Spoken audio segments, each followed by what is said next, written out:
안녕하세요. 3학년 역사 담당 교사 이성욱입니다.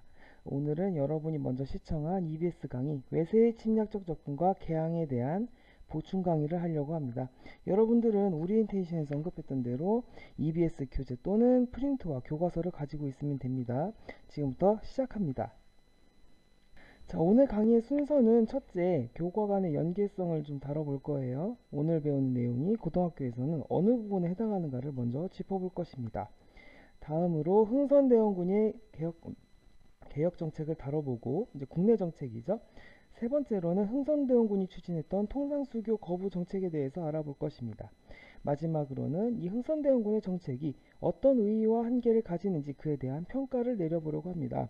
오늘 강의에 해당하는 교과서 부분은 11쪽에서 13쪽에 해당합니다. 자, 먼저 교과의 연계성에 대해서 얘기를 해보려고 합니다. 역사 2의 첫 단원인 근대 국가 수립운동과 국권수운동의 첫 챕터 흥선대원군의 개혁정치와 조선의 개항을 지금 우리가 공부를 하고 있어요.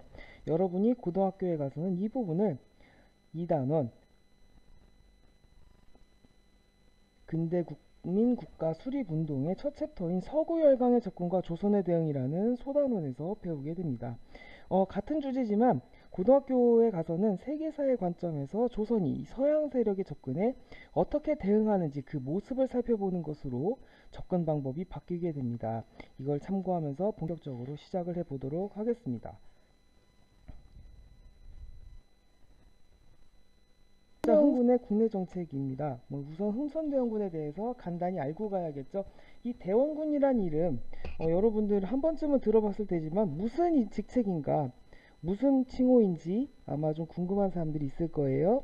이 대원군이라는 이름은 왕의 대를 이을 후손이 없을 때 가장 가까운 왕족 중에서 왕을 세우는데 그 왕의 아버지에게 부여하는 칭호입니다. 보통 대원군이라는 칭호를 받을 때에는 이미 그 대상자는 사망한 상황이지만 이중 흥선대원군은 조선 최초로 살아있는 상태에서 대원군의 칭호를 받은 사람입니다. 이 흥선대원군이 한창 살고 있을 시절에 조선에서는 무슨 일이 있었을까? 국내에서는 여러분이 작년에 배웠던 세도정치 시기였고 삼정의 문란 때문에 백성들의 생활이 많이 어려워졌었죠.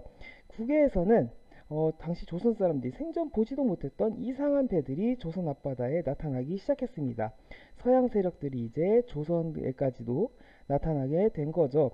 이런 상황에서 조선의 25대 왕이었던 철종이 죽자마자 새로운 왕이 필요하게 되었습니다. 이때 새롭게 왕이 된 사람이 누구냐면 바로 흥선대원군의 아들이었죠. 그렇게 고종으로 즉위를 하게 됩니다.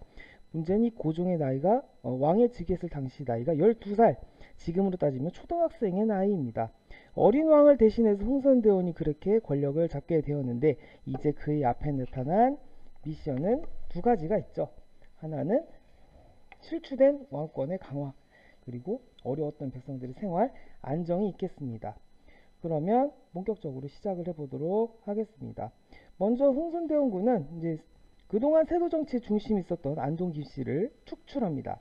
그리고 이들을 비롯한 세도 가문 권력의 중심이었던 비변사의 권력을 점차 줄이다가 없애버리고 원래 존재하고 있었던 의정부와 삼군부를 부활을 시킵니다. 조선의 법의 위상이 살아있던 시절로 되돌리겠다는 의지가 드러나는 대목입니다. 그 다음으로 국가로부터 막대한 지원을 받고 있던 서원을 전국에 47개만 남기고 모두 없애버렸습니다. 서원은 면세 혜택이 있었고요. 그 국가로부터 노비를 지원받는 등 막대한 지원을 받았다는 점에서 특혜를 받고 있었어요. 근데 이 시기에 가면 서원은 거의 부정부패의 온상이라고 할 정도로 심각하게 타락한 상황입니다. 이런 상황에서 흥선대원군이 전국에 건전한 서원 47개만 남기고 모두 없애버리게 된 거죠. 지금까지 이렇게 흥선대원군이 정책을 밀어붙인 데에는 약해진 왕권을 다시 강화하기 위해서였어요. 그 목표의 최종 정착지는 무엇이냐? 바로 경복궁 중건입니다. 임진왜란 때 불타고 오랫동안 폐허로 남아있던 이곳을 다시 복원한다는 거죠. 하지만 무슨 일이든 돈이 필요하겠죠. 그래서 처음에는 원납전이라고 하는 돈을 걷었습니다. 그런데 여전히 돈이 부족하네요. 그래서 당시 화폐의 100배의 가치를 갖는 당백전이라는 돈을 찍어냈어요.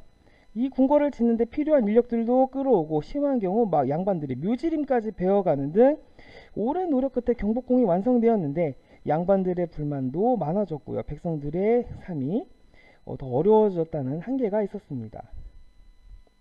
더불어 이 세도 정치 기간 중에 어려워졌던 백성들의 생활 수준도 어느 정도 끌어올릴 필요가 있겠습니다. 삼정의 문란을 해소를 해야겠죠.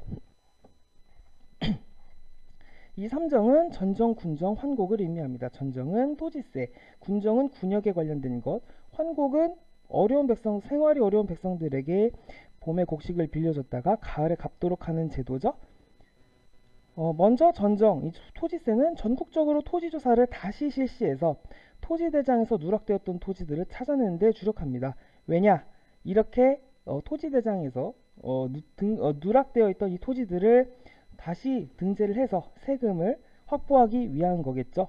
그 다음에 군역의 경우는 호포제를 실시하게 됩니다.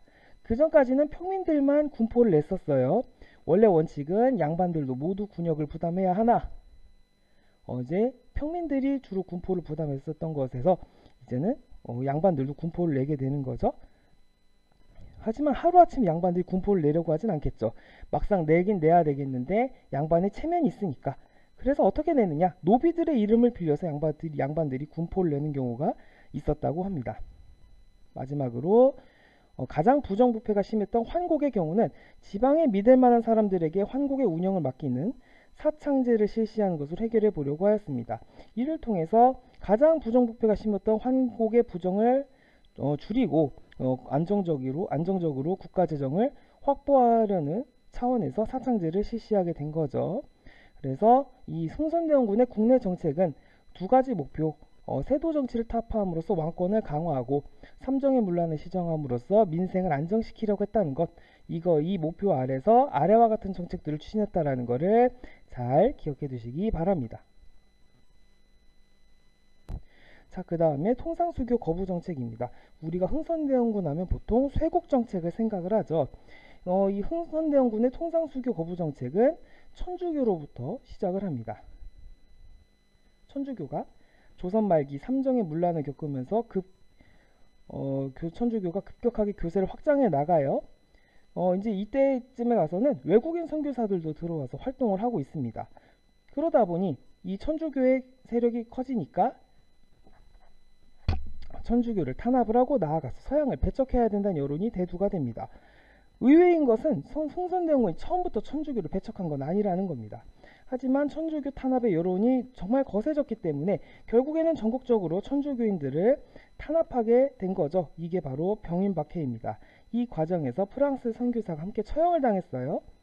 이것을 빌미로 프랑스가 조선을 침공한 것이 바로 이 병인 양요입니다. 다행히 한성근과 양헌수의 활약으로 프랑스를 물리치는 것까지는 좋았는데 이 과정에서 강화도에 있던 왕실 도서관인 외규장각이 약탈당하는 아픔을 겪기도 했습니다. 이 외규장각에 보관되어 있던 의궤, 행사의 절차에 담은 책들은 지난 2011년에 우리나라로 돌아오게 되었습니다. 여기에 흥선대원군의 통상수교 거부 의지에 불을 지핀 사건이 발생했는데 바로 대원군의 아버지인 남윤군의 묘를 독일인 오페르트가 도굴하려고 했다는 겁니다. 지금 여러분이 보고 있는 사진이 바로 흥선대원군의 아버지인 남윤군의 묘입니다. 이게 오페르트 도굴 사건인데요. 참고로 도굴은 미수에 그쳤는데 왜 그렇게 됐냐면 오페르트가 인부들을 데리고 이 무덤을 파헤치러 갔는데 이 무덤을 조성을 할 때 석회를 많이 둘렀다고 합니다. 그래서 아예 깨보지도 못했다고 하는 얘기가 있어요. 아무튼 이 사건을 통해서 흥선대원군을 포함하여 조선인들이 서양 세력에 대한 반감을 갖게 되는데 큰 영향을 주었습니다. 여기에 미국이 또 침공을 해왔어요. 병인양요와 병인박해로부터 얼마 지나지 않아서 미국 상선인 제너럴 셔먼호가 평양 대동강변에서 통상을 요구하면서 약탈을 하다가 백성들의 저항으로 침몰한 적이 있었습니다. 이게 제너럴 셔먼호 사건인데 이 사건을 빌미로 미국이 해병대를 동원해 가지고 강도를 침공을 해옵니다. 이게 바로 신미양요예요. 이번에도 어떻게 해서 막아내는 데는 성공을 합니다. 이를 계기로 이제 자신감을 얻은 흥선대원군이 앞으로도 이 서양 세력을 저지하겠다는 의지를 담아서 전국에 척화비를 세우게 됩니다. 척화비를 세움으로써 앞으로도 서양 세력을 막는 통상수교 거부 정책의 기조를 이어가겠다라는 의지의 표시라고 할 수가 있겠죠. 이제 흥선대원군의 개혁 정책에 대해서 평가를 내려보도록 하겠습니다. 흥선대원군의 정책을 긍정적으로 보는 쪽에서는 국가의 기강을 다시 확립했다는 점, 그리고 병인양요와 신미양요를 거치면서 서양 세력의 침략을 일시적으로 저지했다는 점을 높게 평가하고 있습니다. 흥선대원군의 정책은 당시 조선의 명맥을 더 유지하기 위해서는 꼭 해야 했던 정책들이라고 볼 수가 있다는 거죠. 반대로 흥선대원군의 정책을 부정적으로 보는 쪽에서는 흥선대원군의 개혁은 단지 전제왕권을 다시 강화하려는 것에 불과했다. 그리고 이 통상수교 거부 정책 때문에 조선의 근대화가 늦춰졌다는 걸 근거로 들고 있습니다. 역사에 만약이란 말은 없지만 만약 흥선대원군의 정책이 효과적으로 추진되었다면 조선의 근대화가 성공적으로 이루어졌을까? 이걸 한번 생각해 보는 것도 좋은 방법이 아닐까 싶습니다. 자, 이제 마무리를 해보겠습니다. 우리는 이번 시간에 흥선대원군의 개혁 정책과 통상수교 정책에 대해서 알아봤어요. 다음 시간에는 드디어 조선이 나라의 문을 열게 됩니다. 조선의 문호 개방에 대해서 배워볼 겁니다. 여러분들은 1차로 EBS 강의를 열심히 들으시고 그 다음에 선생님과 만나게 될 겁니다. 오리엔테이션 때 했던 말 잊지 않았죠? 복습 꼭 하면서 자기 것으로 만들기 바랍니다. 오늘 강의는 이것으로 마칠게요. 수고하셨습니다.